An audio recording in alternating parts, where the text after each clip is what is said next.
मोदी के तो छाप की छाप हो हेलीकॉप्टर छाप पहला में तुल गई यही महिला में। अच्छा आपने परिचय मेरा नाम रेणु देवी हुआ और हम बिहार सरकार के उप मुख्यमंत्री थे और अभी हम पशुपालन और मत्स्य विभाग के मंत्री हैं और आपके यही लालगंज में मेरा समझाना है डॉक्टर साहब के घर में। कौन डॉक्टर साहब? बता दीजिए जी। डॉक्टर शिवशंकर प्रसाद जी के पोता से संजय जी से मेरी बेटी का शादी हुआ है जो बाहर रहते हैं। ठीक इसलिए सब कोई को प्रणाम और आग्रह करने आए हैं कि मोदी जी, चिराग जी, उपेंद्र कुशवाहा जी, नीतीश कुमार जी और जीतन राम मांझी जी ये हमारे सरकार के 5 पाँचों एक साथ हैं। तो यहाँ से चिराग पासवान जी लड़ रहे हैं जिनका हेलीकॉप्टर छाप है और हेलीकॉप्टर छाप को वोट दीजिएगा तो सीधे जाके मोदी जी को गिरेगा। ठीक है, तो चिराग बाबू हमारे मंत्री बनेंगे और एक पर हैं और हम सभी भाई बहनों से आग्रह करेंगे कि आप लोग हेलीकॉप्टर को वोट दीजिए। यही कहने के लिए हम आपके अपने समधियाना में आए हैं। सभी समधी समझाना होगा, सब बाल बच्चा को सब लोग निकले, महिलाएं हमारे निकले। मेरे आने का मतलब है इस धूप में कि ज़्यादा संख्या में हम दिखा दें कि हम भारत की नारी हैं, फूल नहीं चिनगारी हैं।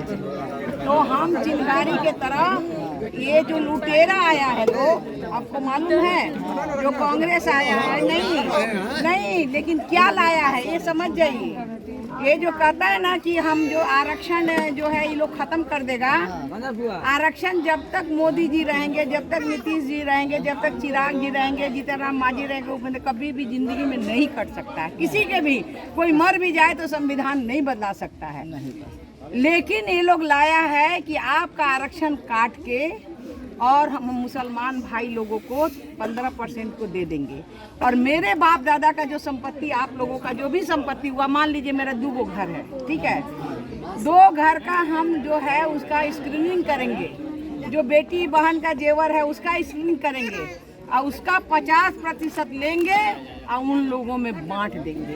तो क्या हम जब हमारा हिंदू और मुसलमान करके बंटवारा हो गया तो हमारे यहाँ क्या कोई जाति धर्म पर आरक्षण होगा क्या हम उसी के लिए पैदा हुए हैं क्या?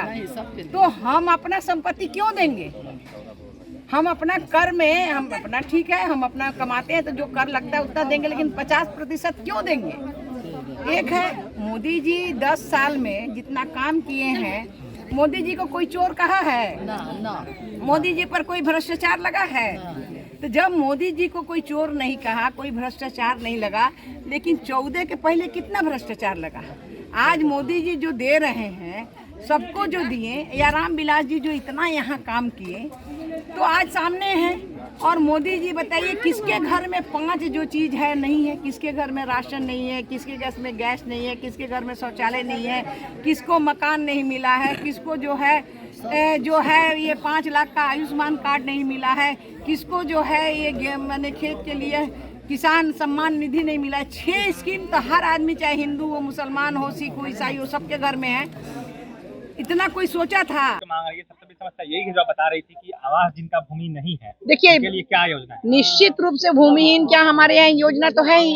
60,000 रुपया मिलता था बिहार सरकार की तरफ से, लेकिन अब 60,000 में तो कहीं मिलेगा नहीं। तो अब कहीं भी जो होगा वहाँ पर मकान जमीन लेके और मल्टी स्टोरेज बना के उसमें उनको भूमिहीन को मकान दिया जाएगा। पहले खबर निकली है, कहा जा रहा है कि नोनिया समाज खासकर एनडीए से नाराज चल रहा है। कोई नोनिया समाज तो इतना खुश है कि आजादी के बाद में किसी ने नहीं कहा कि उसके बेटी को उप मुख्यमंत्री बनाए, और उसने उप मुख्यमंत्री बनाया, राज्यपाल बनाया, और आज भी वो देख रहा है। इसलिए हमारे समाज में एक भी वोट नहीं कटेगा पूरे बिहार में। ये लिख के रख लीजिए, ये रेणु देवी बोल रही है, और रेणु देवी जो बोलती है वो हमारे समाज के जितने भी हमारे गार्जियन हैं और हमारे जो बच्चे हैं उनकी बात को मानते हैं और आज से नहीं मानते हैं। 35 वर्षों से रेणु देवी काम करती है और एक वोट नहीं कटेगा। एक बार जब रेणु देवी ने बिहार को आह्वान कर दिया तो सारे के सारे लोग जो हैं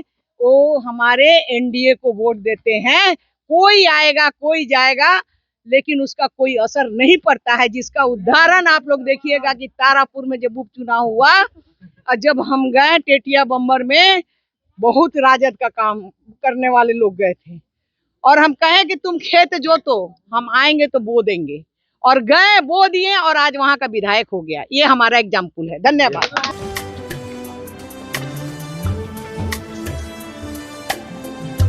जय बिहार सरसों तेल, सस्ता नहीं कुछ अच्छा खाइए।